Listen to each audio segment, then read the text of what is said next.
नमस्कार, छत्तीसगढ़ एक्सप्रेस में आपका स्वागत है और मैं हूं आपके साथ वर्षा। बुलेटिन की शुरुआत करेंगे बड़ी खबर के साथ, जहां छत्तीसगढ़ में विष्णुदेव साय के मंत्रिमंडल का शपथ ग्रहण हो गया। साय मंत्रिमंडल में जिन 9 विधायकों ने मंत्री पद की शपथ ली, उनमें 3 पहली बार के विधायक हैं और पहली बार में ही मंत्री बने हैं। इससे पहले विष्णुदेव साय ने अरुण साव और विजय शर्मा को शपथ दिलाई थी। अरुण साव और विजय शर्मा पहली बार ही जीत कर आए और मंत्री बने। इस तरह 12 लोगों के मंत्रिमंडल में 5 चेहरे पहली बार विधायक बने और पहली ही बार में मंत्री बने हैं।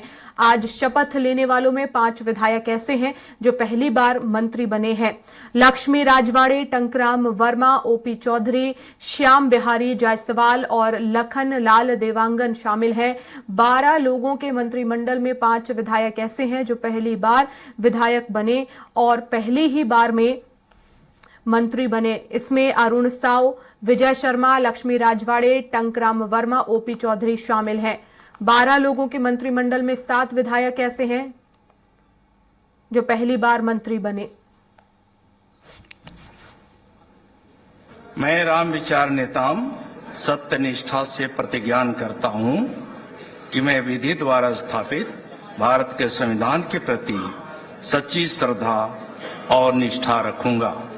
मैं भारत की प्रभुता और अखंडता अक्षुण्ण रखूंगा।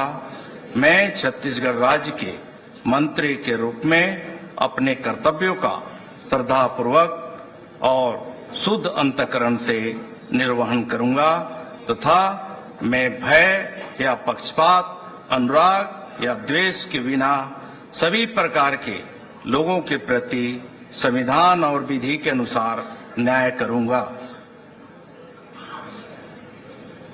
मैं राम विचार नेताम सत्य निष्ठा से प्रतिज्ञान करता हूं कि जो विषय छत्तीसगढ़ राज्य के मंत्री के रूप में मेरे विचार के लिए लाया जाएगा।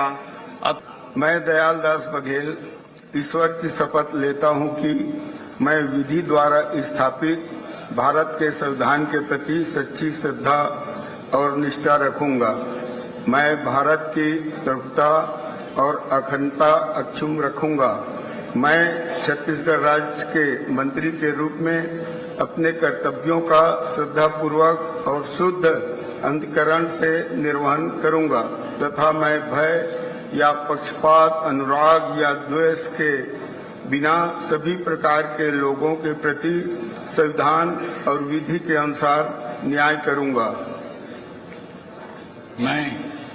मैं दयाल दास बघेल ईश्वर की शपथ लेता हूं कि जो विषय छत्तीसगढ़ राज्य के मंत्री के रूप में मेरे विचार के लिए लाया जाएगा अथवा मुझे ज्ञात होगा, उसे किसी व्यक्ति या व्यक्तियों को तब के सिवाय जबकि ऐसे मंत्री के रूप में अपने कर्तव्यों के सम्यक निर्वहन के लिए ऐसा करना अपेक्षित हो, मैं प्रत्यक्ष अथवा अप्रत्यक्ष रूप से संसूचित या प्रकट नहीं कि मैं विधि द्वारा स्थापित भारत के संविधान के प्रति सच्ची श्रद्धा और निष्ठा रखूंगा।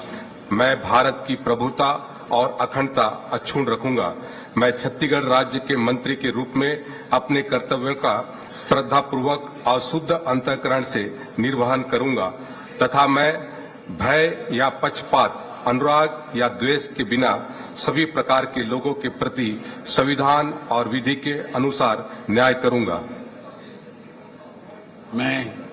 मैं केदार कश्यप ईश्वर की शपथ लेता हूं कि जो विषय छत्तीसगढ़ राज्य के मंत्री के रूप में मेरे विचार के लिए लाया जाएगा अथवा मुझे ज्ञात होगा, उसे किसी व्यक्ति या व्यक्तियों को तब के सिवाय जबकि ऐसे मंत्री के रूप में अपने कर्तव्यों के सम्यक निर्वहन के लिए ऐसा करना अपेक्षित हो, मैं प्रत्यक्ष अप्रत्यक्ष रूप से संशोधित या प्रकट नहीं करूंगा। ईश्वर की शपथ लेता हूं कि विधि के द्वारा स्थापित भारत के संविधान के प्रति सच्ची श्रद्धा और निष्ठा रखूंगा। मैं भारत की प्रभुता और अखंडता अक्षुण्ण रखूंगा। मैं छत्तीसगढ़ राज्य के मंत्री के रूप में अपने कर्तव्यों का श्रद्धापूर्वक और शुद्ध अंतःकरण से निर्वहन करूंगा तथा मैं भय या पक्षपात, अनुराग या द्वेष के बिना सभी प्रकार के लोगों के प्रति संविधान और विधि के अनुसार न्याय करूंगा। मैं लखनलाल देवांगन ईश्वर की शपथ लेता हूं कि जो विषय छत्तीसगढ़ राज्य के मंत्री के रूप में मेरे विचार के लिए लाया जाएगा अथवा मुझे ज्ञात होगा उसे किसी व्यक्ति या व्यक्तियों को तब के सिवाय जबकि ऐसे मंत्री के रूप में अपने कर्तव्यों के सम्यक निर्वहन के लिए ऐसा करना अपेक्षित हो, मैं प्रत्यक्ष अथवा अप्रत्यक्ष रूप से संसूचित या प्रकट नहीं करूंगा। श्याम बिहारी जायसवाल ईश्वर की शपथ लेता हूं कि मैं विधि द्वारा स्थापित भारत के संविधान के प्रति सच्ची श्रद्धा और निष्ठा रखूंगा। मैं भारत प्रभुता और अखंडता अक्षुण्ण रखूंगा। मैं छत्तीसगढ़ राज्य के मंत्री के रूप में अपने कर्तव्यों का श्रद्धापूर्वक और शुद्ध अंतःकरण से निर्वहन करूंगा तथा मैं भय या पक्षपात, अनुराग या द्वेष के बिना सभी प्रकार के लोगों के प्रति संविधान और विधि के अनुसार न्याय करूंगा।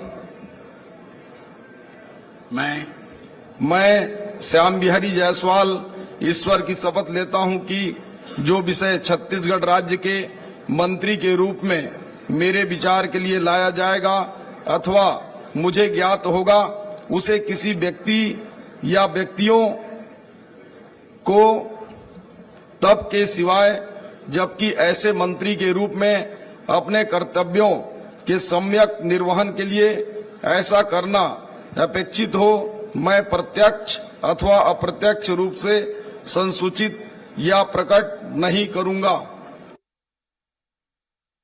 ईश्वर की शपथ लेता हूं कि मैं विधि द्वारा स्थापित भारत के संविधान के प्रति सच्ची श्रद्धा और निष्ठा रखूंगा। मैं भारत की प्रभुता और अखंडता अक्षुण्ण रखूंगा। मैं छत्तीसगढ़ राज्य के मंत्री के रूप में अपने कर्तव्यों का श्रद्धापूर्वक और शुद्ध अंतःकरण से निर्वहन करूंगा तथा मैं भय या पक्षपात, अनुराग या द्वेष के बिना सभी प्रकार के लोगों के प्रति संविधान और विधि के अनुसार न्याय करूंगा। मैं ओपी चौधरी ईश्वर की शपथ लेता हूं कि जो विषय छत्तीसगढ़ राज्य के मंत्री के रूप में मेरे विचार के लिए लाया जाएगा अथवा मुझे ज्ञात होगा उसे किसी व्यक्ति या व्यक्तियों को तब के सिवाय जबकि ऐसे मंत्री के रूप में अपने कर्तव्यों के सम्यक निर्वहन के लिए ऐसा करना अपेक्षित हो, मैं प्रत्यक्ष अथवा अप्रत्यक्ष रूप से संसूचित या प्रकट नहीं करूंगा। मैं लक्ष्मी राजवाड़े ईश्वर की शपथ लेती हूँ कि मैं विधि द्वारा स्थापित भारत के संविधान के प्रति सच्ची श्रद्धा और निष्ठा रखूंगी। मैं भारत की प्रभुता और अखंडता अक्षुण्ण रखूंगी।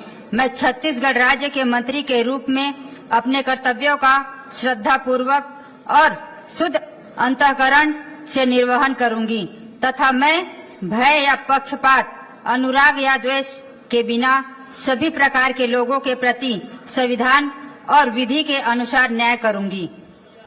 मैं लक्ष्मी राजवाड़े ईश्वर की शपथ लेती हूँ कि जो विषय छत्तीसगढ़ राज्य के मंत्री के रूप में मेरे विचार के लिए लाया जाएगा अथवा मुझे ज्ञात होगा उसे किसी व्यक्ति या व्यक्तियों को तब के सिवाय जबकि ऐसे मंत्री के रूप में अपने कर्तव्यों के सम्यक निर्वहन के लिए ऐसा करना अपेक्षित हो, मैं प्रत्यक्ष और अप्रत्यक्ष रूप से संसूचित या प्रकट नहीं करूंगी। मैं टंकराव वर्मा ईश्वर की शपथ लेता हूं कि मैं विधि द्वारा स्थापित भारत के संविधान के प्रति सच्ची श्रद्धा और निष्ठा रखूंगा। मैं भारत की प्रभुता और अखंडता अक्षुण्ण रखूंगा।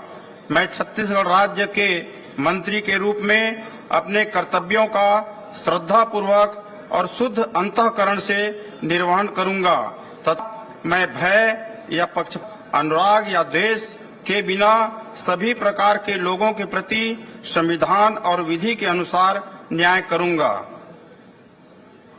मैं टंकराम वर्मा ईश्वर की शपथ लेता हूं कि जो विषय छत्तीसगढ़ राज्य के मंत्री के रूप में मेरे विचार के लिए लाया जाएगा अथवा मुझे ज्ञात होगा उसे किसी व्यक्ति या व्यक्तियों को तब के सिवाय जबकि ऐसे मंत्री के रूप में अपने कर्तव्यों के सम्यक निर्वहन के लिए ऐसा करना अपेक्षित हो मैं प्रत्यक्ष अथवा अप्रत्यक्ष रूप से संसूचित या प्रकट नहीं करूंगा।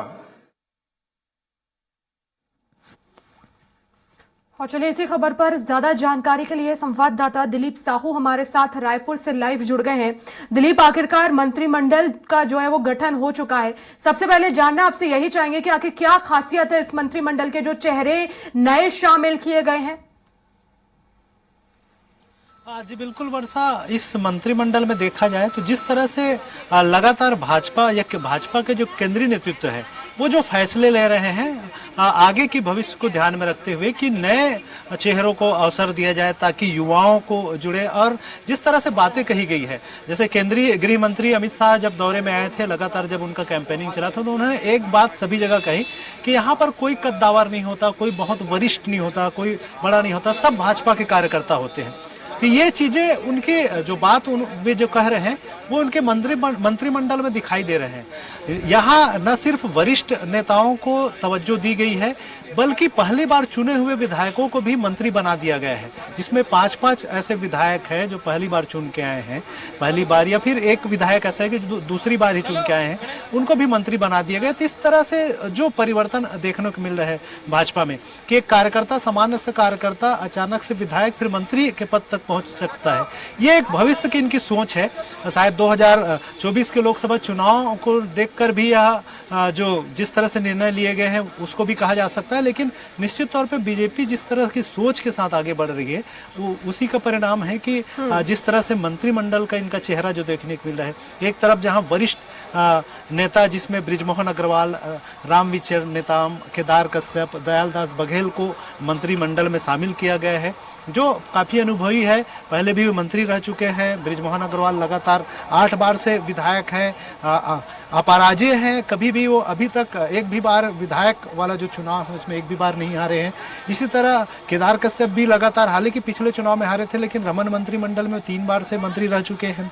रामविचार नेताम भी रमन सरकार में 2 बार मंत्री रह चुके हैं, राज्यसभा सांसद रह चुके हैं, एसटी आयोग के राष्ट्रीय अध्यक्ष रह चुके हैं। तो इस तरह से तमाम जो वरिष्ठ नेता है उनको तो शामिल किया ही गया है। उसके साथ ही साथ जो नए चेहरे, खास करके बात करूं लक्ष्मी राजवाड़े, जो भटगांव विधानसभा क्षेत्र से आती है, सामान्य परिवार की है और जनपद पार्षद से शुरुआत की, मतलब सरपंच से शुरुआत करके फिर जनपद पंचायत की सदस्य बनी, जिला पंचायत की सदस्य बनी और फिर विधायक पहली बार जीत के आए और उनको फिर मंत्री बना दिया गया। तो निश्चित तौर पे ये जिस तरह से जो चेहरे निकल कर आए हैं, इसी तरह टंकराम वर्मा की बात करूं जो बलौदाबाजार से हैं, वे पिछले रमन कार्यकाल के दौरान विभिन्न मंत्रियों को पीए की भूमिका में रहे हैं। केदार कश्यप के पीए रह चुके हैं, रामविचार नेताम के पीए के रूप में वे काम कर चुके हैं और उनको देखिए किस तरह से मौका मिला कि बलौदाबाजार विधानसभा क्षेत्र से इस बार पहली बार भाजपा ने टिकट दिया, वो चुनाव जीत के आए, विधायक बने और वो सीधा मंत्री बना दिए गए। इस तरह से जो अप्रत्याशित रूप से फैसले बीजेपी की ओर से लिया जा रहा है, कहीं न कहीं ये निकट भविष्य में आने वाले समय में जो नए युवा कार्यकर्ता है बीजेपी से के साथ जो जुड़ रहे हैं उनके लिए एक आशा की किरण है। वो दिलीप, लेकिन अभी भी एक पद जो है वो खाली रखा गया है। हाँ जी बिल्कुल वर्षा, हो सकता है कि अभी बहुत सारे जो कद्दावर मंत्री हैं, जिसमें खास करके बात करें पिछले समय जो मंत्री रहे, अजय चंद्राकर है, राजेश मुड़त, अमर अग्रवाल, धर्मलाल कौशिक सहित बहुत सारे जो मंत्री, विक्रम उसेंडी, बहुत सारे जो मंत्री हैं जिन्हें मौका नहीं मिला, उनमें से किसी एक को शायद इस पद पर रखा जा सके। लेकिन हो सकता है किसी कारणवश की अभी जो मंत्रिमंडल का जो स्वरूप है उसमें कहीं कुछ बातें तो नहीं आती है, या फिर जो तमाम जो बच गए हैं चेहरे, उनमें अगर उनको लगता है कि जो सबसे खास हो, जो पार्टी के विश्वास परक हो और जिन्हें लेकर पार्टी आगे बढ़ना चाहती है, तो उनको फिर ये मौका दे सकते हैं। तो कहीं ना कहीं मुख्यमंत्री विष्णुदेव साय से भी कल हमने चर्चा की, तो उनका कहना है कि आने वाले समय में जल्द ही इनकी इस पद पर भी नियुक्ति कर ली जाएगी, नए मंत्री कौन होंगे इनको घोषणा कर ली जाएगी। लेकिन अभी केवल 9 मंत्रियों के ही शपथ दिलाई गई है, एक पद खाली रखा गया है। हम लोग पिछले सरकार में भी देखे थे, जब भूपेश सरकार, कांग्रेस की सरकार बनी थी, भूपेश बघेल की सरकार बनी थी, तो उस समय भी 9 मंत्रियों को शपथ दिलाया गया था, 11 मंत्रियों को, सॉरी, एक साथ। 12वें मंत्री को बहुत आखिरी में अमरजीत भगत को बहुत बाद में, करीब महीने भर बाद उनको शपथ दिलाई गई थी, मंत्री का प्रभार दिया गया था। तो कहीं ना कहीं एक अलग सोच होगा कि बाकी जितने जो वरिष्ठ नेता है वो कहीं बगावत न करे, किसी तरह का कोई स्थिति पैदा न हो, तो जो पार्टी के ज्यादा करीब रहेंगे, जो पार्टी के लिए ज्यादा विश्वास दिला सकता है, उनको मौका दे। इस तरह के केंद्रीय नेतृत्व की कोई रणनीति हो सकती है, या फिर मुख्यमंत्री का कोई सोच हो सकता है कि वे चाहे कि ऐसे व्यक्ति को मंत्रिमंडल में शामिल करे जो उनको विश्वास। बिल्कुल। तो अब दिलीप, क्योंकि मंत्रिमंडल का जो है वो गठन हुआ है, लेकिन अब सबसे इम्पोर्टेंट यही होगा कि आखिर विभागों का बंटवारा किस तरह से होगा। इसको लेकर कुछ रणनीति बनाई गई है, किसको कौन से महत्वपूर्ण जिम्मेदारी दी जाएगी? जी बिल्कुल वर्षा, अभी आज ही शायद दोपहर 2 बजे के बाद कैबिनेट की बैठक होनी है, इस तरह की जो खबरें आ रही है। हो सकता है कि कैबिनेट की बैठक में ही सारे मंत्रियों के साथ चर्चा करके फिर विभागों का बंटवारा कर दिया जाए, या हो सकता है कि फिर अलग से 1-2 दिन का समय लेकर कौन से मंत्री किन विभाग के लिए उपयुक्त है इसको तय करते हुए फिर उनको विभाग दिए जाए। तो ये मुख्यमंत्री के विशेषाधिकार है, वे जब चाहे इनका विभागों को बंटवारा कर सकते हैं। लेकिन मुझे लग रहा है 1-2 दिन में, जिस तरह की स्थितियां हैं, 1-2 दिन में ही जल्द विभागों का बंटवारा भी कर लिया जाएगा, और जो मंत्री जिस लायक समझते हैं मुख्यमंत्री अपने विश्वास पात्र जितने मंत्री हैं, जिनसे जैसा काम लेना है उनके हिसाब से और उनकी योग्यता के हिसाब से उनको विभागों का बंटवारा जल्द कर लेंगे। जी वर्षा, बिल्कुल, बहुत शुक्रिया दिलीप तमाम जानकारी के लिए।